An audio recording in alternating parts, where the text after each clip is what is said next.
안녕하세요. 정일의 가업승계 정선입니다. 오늘은 그 국세청 보도자료를 좀 말씀드리려고 합니다. 11월 4일 날 보도가 됐고요.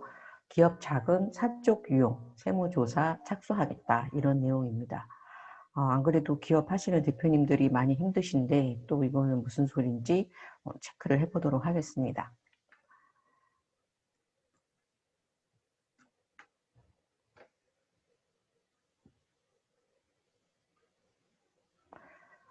보도자료를 보니까 기업 자금 사적 유용, 호황, 현금 탈세, 반칙, 특권 탈세 등 불공정 탈세 혐의자 38명 세무조사를 착수했다고 하고요.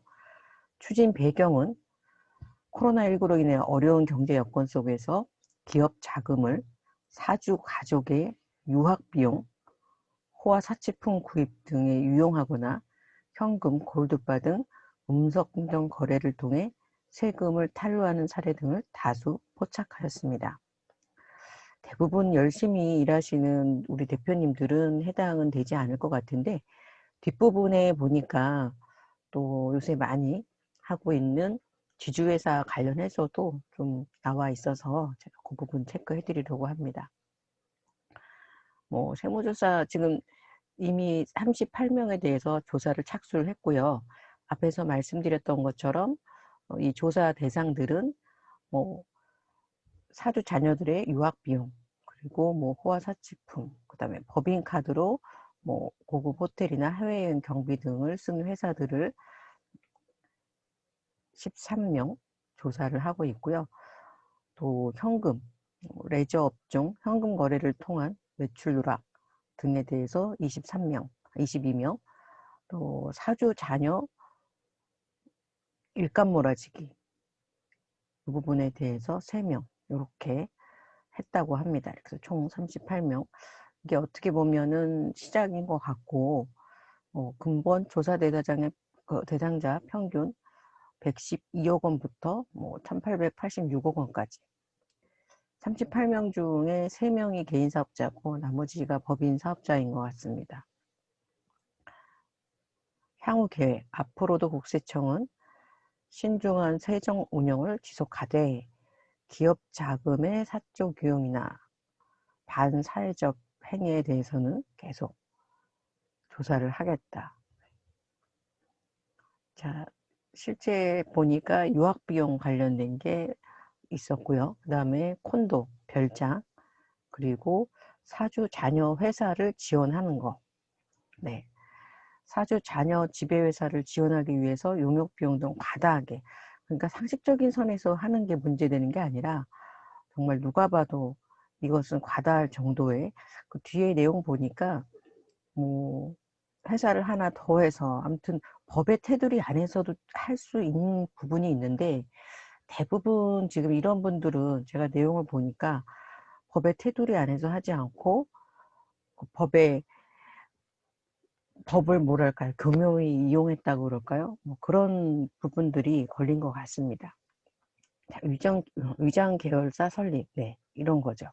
있지도 않은 계열사를 설립을 해서 어, 매출을 돌리는 행위, 그리고 법인카드 및 상품권, 법인카드로 이렇게 고급 호텔이나 해외여행 이런 등에 사용된 거, 그리고 가공급여 관련해서는 뭐 항상 나오는 거지만 고액급여를 지급하고, 네, 항상 이런 게 문제죠. 고액급여를 지급하고 음성거래를 통해 조성된 자금으로 본인 및 자녀의 고액 연금보험에 가입했다.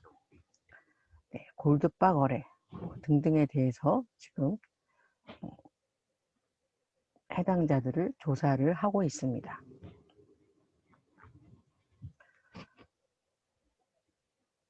주요 혐의 유형으로는 개발 사업 및 경영 계획 및 미공개 정보를 이용하여 미성년 손자 해외 유학 중인 자녀에게 주식을 증여하고 아파트를 시행한다거나 기업 상장들을 통해서 세금 없이 막대한 부와 경영권을 승계하는 경우, 이 개발 같은 경우는 이미 그 상속세법상 증여의제가 포함이 돼 있습니다. 그런데 이제 이런 거를 잘 모르시고 신고하지 않아서 제가 최근에도 그 개발사 컨설팅을 진행을 했는데 이미 5년 이내에 증여 한 건이 있으시더라고요. 그래서 이런 부분에 대해서는 5년 이내에 회사가 개발로 인해서, 개발 사업으로 인해서 30% 이상 주가가 상승하게 되면 그 부분에 대한 증여 의제가 있습니다. 근데 모르고 계시더라고요.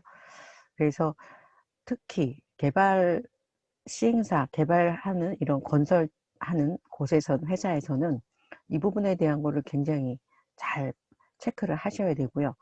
여기 보시면 또 상장이 있죠. 네. 상장인 경우에도 5년 이내 증여하고 회사가 상장을 한다 했을 때 증여 의제 이슈가 있습니다. 따라서 상장을 계획 중인 회사라면 주식을 증여를 하실 경우에는 이 부분에 대해서 꼭 체크를 하셔야 됩니다. 이번 조사 착수 및 최근 조사 사례입니다. 회사 명의로 고가의 스포츠카를 구입한 경우, 거짓 공사비를, 자, 이런 데는 당연히 과세를 해야겠죠. 자, 이렇게 총 5억 원의 스포츠카를 구입했다거나 고급 호텔, 회원권, 사주 가족이 독점 사용할 수 있도록 제공을 했다. 그리고 전업주부인 배우자를 감사로 허위 등재하여 거짓급여. 급여도 워낙 많아요. 고가의 급여. 네. 그리고 실제로 제가 대표님 배우자가 회사에서 일을 하는데도 불구하고 그 부분에 대해서 이런 것 때문에 걱정해서 급여 처리를 안 하시는 경우 봤는데, 실제 근무를 한다면 당연히 급여를 주셔야 됩니다. 여기서는 전혀 근무를 하지 않았는데 이런 고액의 급여를 준 사례가 이제 있어서 당연히 이런 것은 조사를 해서 세금을 추징하는 게 맞겠죠. 병원의 경우인데 코디네이터를 통해서 현금 결제를 유도한 다음에 현금을 수령해서 이거를 ATM기를 이용해서 빼고 비사업용 계좌에 현금 입금. 아주 참 머리가 좋으신 원장님 같으세요. 네, 이분도 아까 개인사업자 3명이 아마 이 병원장님 포함이 된 것 같습니다. 다음은 연예기획사에서, 연예기획사를 운영하면서 법인과 개인 수입 배분해서 금액을 조정하여 소득세를 탈루하고 법인 소유 차량 등을 사적으로 이용한 거. 법인 사업자와 개인 사업자를 병행하는 것까지는 좀, 이거를 갖고서 문제를 삼는 것은 문제가 있다고 봐요. 당연히 내가 사업자가 여러 개 있을 수 있는 거고 그 과정에서 여러 개다 보면 한 군데 한 거보다는 소득 세율이 낮아지는 건 당연한 거죠. 제가 보기에는 그것보다는 이렇게 법인 소유의 고가의 차를 구입해서 개인이 업무 무관한 일에 쓴 것이 문제가 되지 않았나 싶습니다.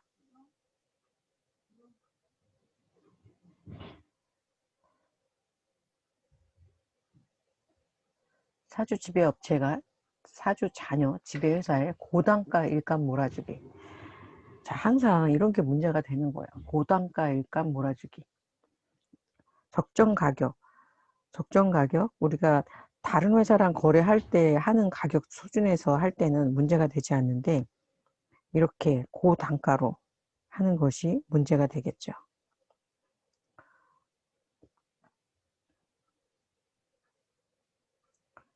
자, A 회사는 사주 자녀 지배 C 회사에게 고단가 일감을 몰아주던 중 일감 몰아주기 증여세 규정이 12년도에 신설이 되자 C 회사의 자회사 형식으로 페이퍼 컴퍼니를 설립하고 C가 A에게 거래를 실제로는 한 건데 가운데 B를 낀 거죠. 그래서 이렇게 마치 자녀 회사에 준 게 아니라 다른 회사에 주고 그 회사가 또 자녀 회사에 준 것처럼 실질이 아닌데 이렇게 한 것이 문제가 되는 겁니다.